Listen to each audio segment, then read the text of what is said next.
Hello student, welcome to Distinction Learning Platform, and on this platform you find explanation to difficult topics, revisions, examination preparations, quizzes, tests, and a lot of stuff. Before we begin our lessons, and make sure that you subscribe so that you can be updated to all upcoming videos. To make the story short, let us begin. Okay, so in this video we're talking about cell injury and also various causes of cell injury and also the types of cell injury. Okay, so remember, this is the preclinical session, and also we're talking about general pathology, and this is Robin based. Okay, everything that we're explaining, we're getting the concept from Robbins. Okay, so now basically, what is cell injury? Remember, cell injury is what is damage made to the cell because it was exposed to harmful stimuli or maybe innocuous stimuli. But sometimes remember that also stress stimuli can cause cell injury. Reason being, if a cell fails to adapt to a stress stimuli because the stress stimuli was prolonged or the duration of stress stimuli was longer, basically it will lead to cell injury. So we'll talk about it in more details, the types of cell injury as well. Okay. So what are we saying? What is cell injury? Cell injury, basically we are saying cell injury is what? Damage to the cell, due to harmful stimuli. Okay, so that is basically the definition for cell injury. Okay, now the question is, we'll talk about the causes of cell injury. So what can make the cell membrane or the cell to get damaged? What can make that? So there are various causes of cell injury. A lot of them, we'll talk about each and explanation to that. Make sure that you pay attention. Okay, so what could cause cell injury? The first one is, let's talk about hypoxia. What is that? We're talking about hypoxia. Okay, that is the first cause of cell injury, hypoxia. And remember that hypoxia is the common cause of cell injury. And what is hypoxia? Hypoxia is just basically inadequate oxygenation to tissues. So what is hypoxia again? Inadequate oxygenation to tissues. Okay, and basically if you talk about hypoxia can be caused by two things. So I'll write two things that can cause hypoxia. What's the first thing? The first thing is ischemia. So the first thing is ischemia. Okay, the first thing that can cause hypoxia is ischemia. Again, you need to understand the definition of ischemia. So what is ischemia? Ischemia basically is what? Decreased blood flow to tissues or organs. That is what we call ischemia. And remember that there are a lot of causes of ischemia. What can make blood supply to become low to organs or tissues? What can cause that? The first one is what? We know if there was what? Obstruction to blood vessels, like what? There is thrombosis of blood vessels, there is atherosclerosis, there is what? Maybe embolization of what? Blood vessels, as well as maybe there is foreign blood that has gone into the what? Blood vessel. A lot of causes of that, of ischemia. All right, so that is about ischemia. So those are the causes. So let me just put one. So what are the causes of ischemia? We know that if there is thrombosis of blood vessels, what else? Embolism. What else? Maybe there is foreign body in the what? In the blood vessels. Others, maybe it can be vasculitis, those disorders of blood vessels. So it can lead to decrease blood flow to different tissues and leading to hypoxia, which is inadequate oxidation of what? Tissues. What is the other cause of hypoxia? What is the other cause? Very, very important. What is that other cause? The other cause of hypoxia is hypoxemia. Good word. Hypoxemia. Hypoxemia. So basically, as you can see, the hypoxia and hypoxemia, these are the what can I say? They've got like similar, so they are similar to one another, but definitely the definition of hypoxia and hypoxemia there is different. Hypoxemia is one of the cause of what? Hypoxia. Okay, so what is hypoxemia? Hypoxemia is inadequate oxygenation of blood. Hypoxia is what? Inadequate oxygenation of tissues. Yeah. So hypoxemia is inadequate oxygenation of blood. So now, what can cause inadequate oxygenation of blood? There are a lot of causes of that. The first and most common thing is maybe let's talk about a pulmonary disease. So if you have a disease in the like respiratory system, you find out to say there will be inadequate oxygenation of what? Blood. What is the good example of that? Maybe pneumonia. Okay, one good example of that is pneumonia. So pneumonia can cause hypoxemia, because if you have a pneumonia, there will be inadequate oxygenation of what? Blood, resulting in what? Hypoxia. What else apart from pneumonia? Apart from pneumonia, there is also other causes, like if you look at the cardiac failure, okay, you have anemia, you have maybe, what else apart from anemia? Maybe you have vasculitis, blood vessel disorders as well. So those can cause what? Hypoxemia. Okay, so what else can we put here? We can put what? Cardiac failure, as well as what? Shock. Okay, as well as shock. So those are the causes of what? Hypoxemia. Now, what we need to understand is that hypoxia, now, how does it injure the cell? How does it, although we know the causes of hypoxia is ischemia and hypoxemia. Now, how does it lead to what? Cell injury. Remember that the mechanism of that we'll talk about in other videos, but basically hypoxia, it disturbs the oxidative phosphorylation of in the mitochondria. They are leading to what? Low production of ATP. Basically, what we're talking about, the mechanism of hypoxia is what? Basically, it leads to a reduction in the what? Production of ATP. And remember that if you have reduced ATP production, basically ATP is very, very important to what? In a cell, and it can lead to what?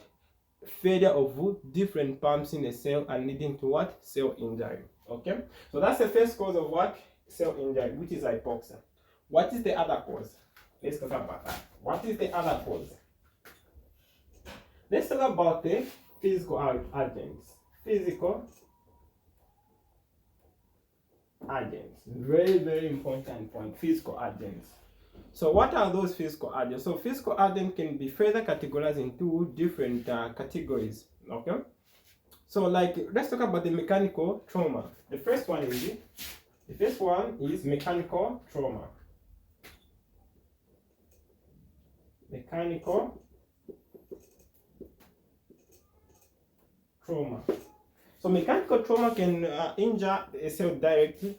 What type of mechanical trauma can be there? Maybe penetrating trauma, maybe it can be blunt trauma, it can be crash injuries, gunshot wounds. So those are the examples of what? Mechanical trauma. What else are under physical agents? What else? Electric shock. Okay. So there is what? Electric shock. Electric shock, basically, that is very simple. It can just lead direct to cell injury if you are exposed to electricity. Okay. What else? Also, we have thermal injury. Okay. If you are exposed to extreme temperature, like it can cause burns, and also like frostbite, which is extreme cold temperature. Those direct can cause what? Cell injury. So what are we saying? Also, thermal injury can cause thermal injury. Like what? Burns and cold, extreme cold, which is frostbite. So let's just say frostbite. Okay, this can cause what? Cell injury, direct cell injury. What else? What else? What else? Also, pressure changes. Pressure changes. So pressure changes as well. So if you are like exposed to sudden pressure change in pressure change, that can disturb the normal balance, the normal pressure in our body, that can lead to cell injury as well. Okay. So what other cause of cell injury? Number 3. So let's talk about chemicals, chemical agents. Okay, on this, I feel happy if I look at chemical agents, because you find out to say also the normal substances that we know in our body, they can cause cell injury. What are those normal substances? There's glucose, water, and salt. Those, if they are in excess or in low amount, they can cause cell injury. Good example, if you look at water, that was water, if it is in excess, basically to disturb the osmotic pressure. Osmotic pressure, if it is disturbed, mean that the cell will start gaining more water than it can burst. Basically, if bursting, if it bursts, basically that is cell injury. Again, also salt imbalance, if they are in excess or in low amount, basically they can also cause disturbance in osmotic pressure that can also lead to cell injury. But same applies to glucose as well. So normal substances that we know, they can also cause cell injury. What else apart from those normal substances that I've talked about? Okay, there are also now the well-known things like poison. Poison, they injure the cell. What else? Also, if you look at the acid and also alkali or acid and bases or alkali, they also can cause what? Cell injury. So there are a lot of chemicals that can cause cell injury. But the most important thing, also the drug that we give to different patients, they can also cause cell injury if they are given in excess. Okay, or for a longer period of time, they can start injuring cells. Okay, so what are we talking about under chemical agent? What are we talking about under chemical agent? We are saying, okay, normal substances like glucose. So normal substances, so what are the causes of that? Normal substances of our body, like what? Glucose, water, and salts can cause what? Cell injury, as I explained. What else? What else apart from that? We said acids and alkali can cause cell injury. What else apart from that? Poisons as well. Poison can cause what? Direct cell injury. A lot of things can cause what? Cell injury. Those are the good examples of what chemical agent. As well as the last thing that I talked about was therapeutic drug. So the drug that we give to patients also can cause what? Cell injury. Also drugs. So what else? What else apart from chemical agents? So number four. So what is the other cause of cell injury apart from chemical agents? So the other cause of cell injury is what? Nutritional imbalances. Okay? Nutritional imbalances.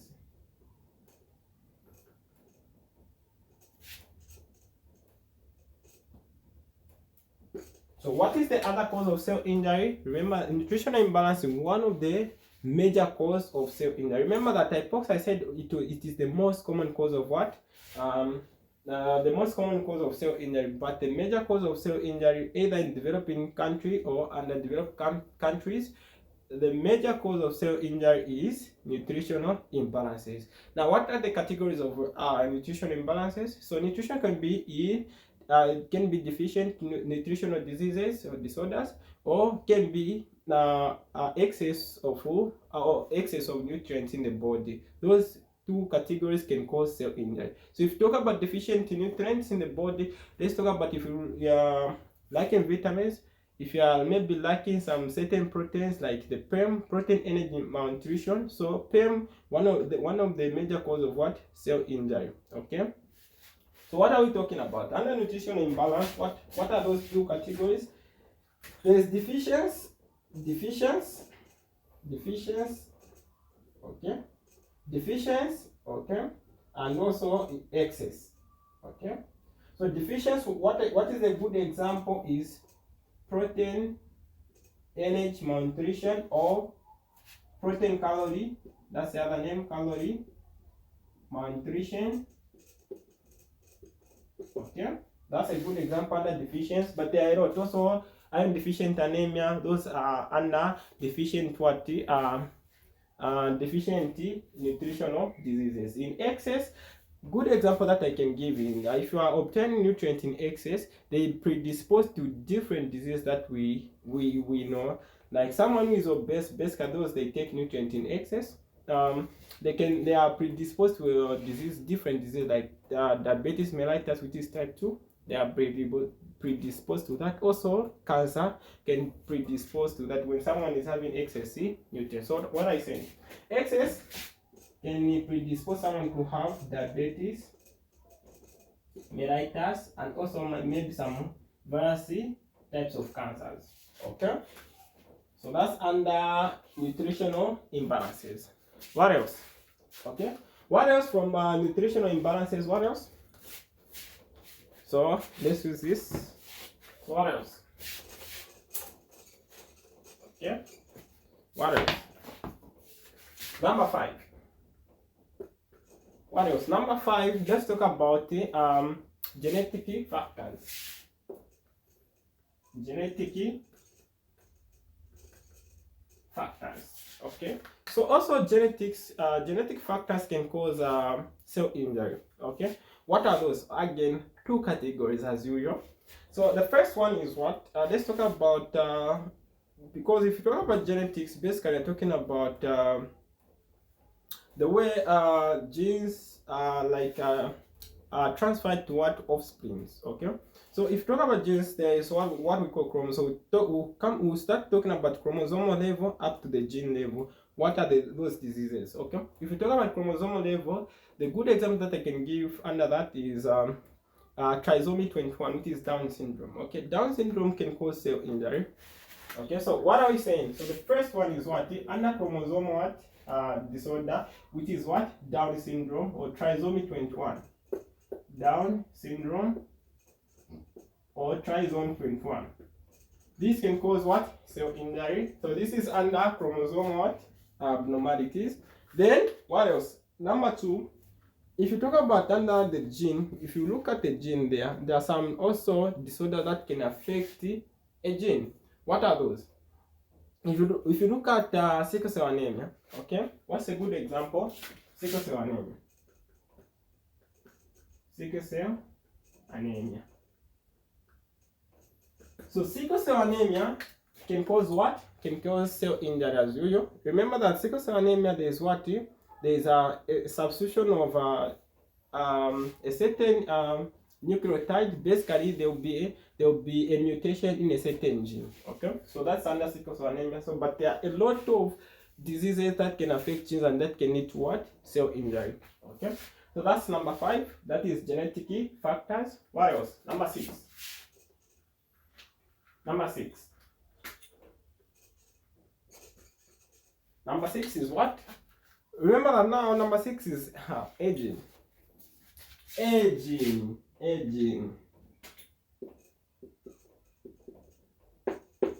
So the other term that we use is senescence. Okay, aging is also called senescence. Basically, that's a normal process. We're all going to age. Basically, if someone is undergoing that senescence process, basically the cell loses the replicative ability and also the repair ability. Basically, if a cell loses that, those 2 important processes mean that if it gets injured, it will fail to repair itself. If it fails to repair itself or to replicate, basically it will lead to what? Cell injury. So what are you talking about? The senescence. The first one is what? It loses what? It loses the replicative ability. The replicative ability decreases.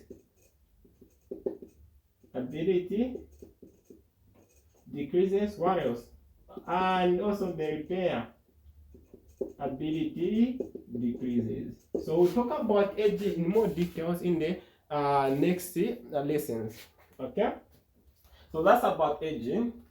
So these are the causes of what? Cell injury. Okay, there are a lot. Now, since we've talked about the causes of cell injury, now what are the types of cell injury? What are the types of cell injury? Okay, what are the types of cell injury?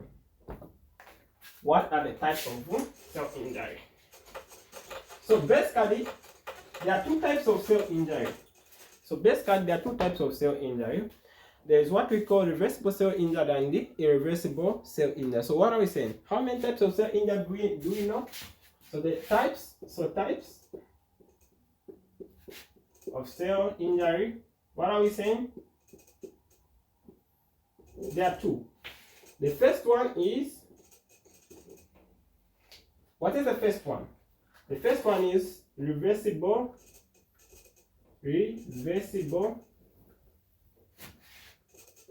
cell injury. Okay, what is the next one? The next one is irreversible cell injury. The second one is what? Irreversible cell injury. So there are basically two types of cell injury. Okay, so reversible and irreversible cell injury. Now let's talk about the reversible cell injury. Remember that we'll talk about it in the next lesson in more detail, the morphological features of reversible cell injury and the things that we need to understand. Now, what is the reversible cell injury? Reversible cell injury, just from the word reverse, basically, if a cell undergo cell injury, it is able to go back into its normal state, whereby it is able now to maintain homeostasis and a lot of things. So, what are we saying? What is the reversible cell injury? So, on this type, this type, a cell is able to go back into its normal state. So on this type, a cell is able to go back into its normal state, but basically you need to understand something. Even if a cell goes back into its normal state, it loses something. Like if you talk about mousehide, if they undergo reversible cell injury, they are going to lose their contractile function. But if a mousehide underwent adaptation, basically maybe hypertrophy, okay, if you remove that stimulus, that stress stimulus that was causing hypertrophy, it is able to go back to normal state minus or without losing the contraction or the contractile function. Okay, but here it's going to lose what contractile function. And how can you know that the cell has undergone reversible cell injury? We use what we call morphological features, which is what fat change and also the cellular swelling. We'll discuss that in more details. Okay, so that's under reversible cell injury. What else?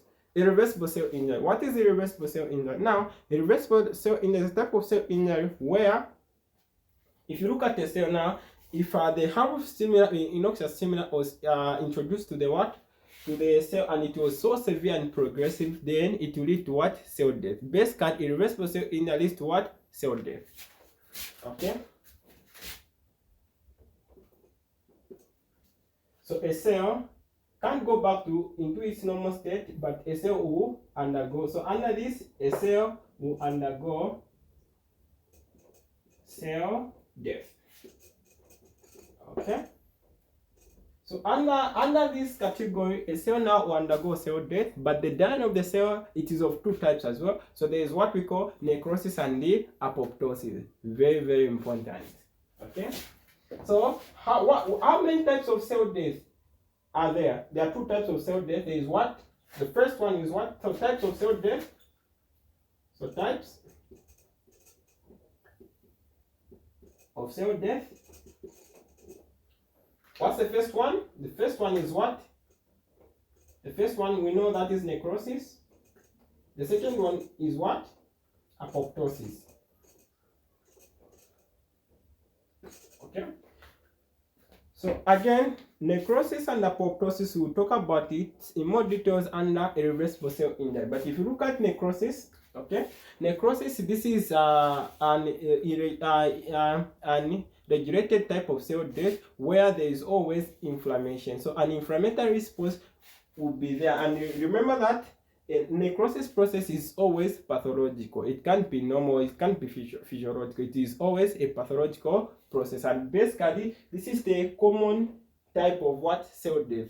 So if they are exposed to like those causes of cell injury that we talked about, basically the cell will undergo cell death by necrosis. But apoptosis, because apoptosis is a regulated type of process, and it can be, so basically it can be physiological, pathological. So basically, but this one is not a common type of what? Cell death. We'll talk about it in more details, the mechanism of apoptosis, and also the mechanism of necrosis, and everything that you need about what? Cell death. Okay, so this is where we end from, and basically don't forget to subscribe so that you can be updated with all upcoming videos. So in the next session we'll talk about reversible cell injury. Make sure that you don't miss it.